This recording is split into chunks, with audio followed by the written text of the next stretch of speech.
नमस्कार, आप देख रहे हैं प्राइम यूपी तक। चलिए जान लेते हैं यूपी और देश दुनिया की बड़ी खबरें। अगर अभी तक चैनल को सब्सक्राइब नहीं किया है तो कर लेना। यूपी में लोकसभा सीट बंटवारे को लेकर एनडीए के भीतर हलचल। उत्तर प्रदेश में लोकसभा चुनाव की तैयारियों के बीच एनडीए गठबंधन के अंदर सीट बंटवारे को लेकर जबरदस्त हलचल मची हुई है। भारतीय जनता पार्टी अपने पुराने फॉर्मूले पर कायम रहना चाहती है, वहीं सहयोगी दल अधिक सीटों की मांग कर रहे हैं। सूत्रों के अनुसार पिछली बार जीती गई सीटों और जमीनी समीकरणों का आकलन कर नया फॉर्मूला तैयार किया जा रहा है। कई जिलों में कार्यकर्ताओं की बैठकें हो रही है, जिनमें स्थानीय नेताओं की नाराजगी खुलकर सामने आ रही है। सोशल मीडिया पर समर्थक अपने अपने नेताओं के पक्ष में पोस्ट कर रहे हैं और यह मुद्दा लगातार ट्रेंड कर रहा है। राजनीतिक विश्लेषकों का कहना है कि यूपी की 80 सीटों पर गठबंधन का संतुलन ही पूरे देश की राजनीति की दिशा तय करेगा। इंडिया गठबंधन में नेतृत्व को लेकर खींचतान। देश में विपक्षी इंडिया गठबंधन के भीतर नेतृत्व को लेकर खींचतान की खबरें सामने आ रही हैं। कुछ दल चाहते हैं कि प्रधानमंत्री पद का चेहरा चुनाव से पहले घोषित किया जाए, जबकि अन्य दल इसे चुनाव के बाद तय करने के पक्ष में है। दिल्ली, लखनऊ और पटना में बंद कमरे की बैठकों का दौर जारी है। नेताओं के बयानों से साफ है कि आपसी मतभेद अभी पूरी तरह खत्म नहीं हुए हैं। सोशल मीडिया पर लोग पूछ रहे हैं कि क्या विपक्ष एकजुट होकर बीजेपी को चुनौती दे पाएगा या अंदरूनी खींचतान उन्हें कमजोर कर देगी। यह राजनीतिक बहस पूरे देश में वायरल हो चुकी है। यूपी में जातीय जनगणना की मांग पर सियासी तूफान। उत्तर प्रदेश में जातीय जनगणना की मांग को लेकर सियासत गर्मा गई है।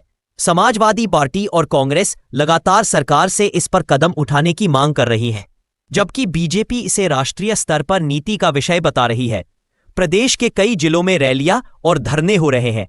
सोशल मीडिया पर जातिगत आंकड़ों को लेकर बहस तेज है। समर्थकों का कहना है कि इससे सामाजिक न्याय मजबूत होगा, जबकि विरोधियों का मानना है कि इससे समाज में विभाजन बढ़ेगा। यह मुद्दा अब सिर्फ यूपी नहीं बल्कि पूरे देश की राजनीति का बड़ा एजेंडा बन चुका है। राम मंदिर मुद्दे पर विपक्ष की नई रणनीति। अयोध्या राम मंदिर उद्घाटन के बाद विपक्षी दलों ने इस मुद्दे पर नई रणनीति बनानी शुरू कर दी है। कांग्रेस और सपा अब धार्मिक मुद्दों पर सीधे टकराव की जगह सामाजिक और आर्थिक सवालों को आगे लाने की कोशिश कर रहे हैं। यूपी में कई जगह बेरोजगारी, महंगाई और शिक्षा को लेकर जनसभाएं की जा रही हैं। सोशल मीडिया पर लोग इसे नया नैरेटिव बता रहे हैं। विश्लेषकों का कहना है कि विपक्ष जानता है कि राम मंदिर मुद्दे पर बीजेपी को सीधी चुनौती देना आसान नहीं है, इसलिए वह वैकल्पिक मुद्दों से माहौल बदलना चाहता है। संसद में महिला आरक्षण बिल पर फिर बहस। महिला आरक्षण बिल को लागू करने की प्रक्रिया को लेकर संसद में फिर बहस शुरू हो गई है। सरकार का कहना है कि परिसीमन के बाद इसे जमीन पर उतारा जाएगा, जबकि विपक्ष इसे जल्द लागू करने की मांग कर रहा है। यूपी सहित कई राज्यों की महिला सांसद सोशल मीडिया पर अपनी राय रख रही है। देश भर में महिला संगठनों ने भी अभियान शुरू कर दिया है।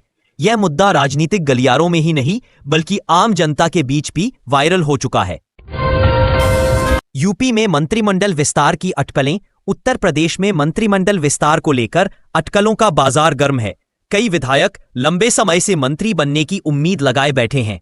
लखनऊ के राजनीतिक गलियारों में चर्चा है कि जातीय और क्षेत्रीय संतुलन को ध्यान में रखते हुए जल्द फेरबदल हो सकता है। सोशल मीडिया पर संभावित मंत्रियों की लिस्ट वायरल हो रही है। यह खबर प्रदेश की राजनीति में नई हलचल पैदा कर रही है। भारत में चुनावी फंडिंग पर सुप्रीम कोर्ट की टिप्पणी। चुनावी फंडिंग को लेकर सुप्रीम कोर्ट की हालिया टिप्पणियों ने राजनीतिक दलों की मुश्किलें बढ़ा दी हैं। कोर्ट ने पारदर्शिता पर जोर देते हुए कहा कि जनता को यह जानने का हक है कि पार्टियों को पैसा कहां से मिलता है। यूपी के कई नेताओं ने इस पर प्रतिक्रिया दी है।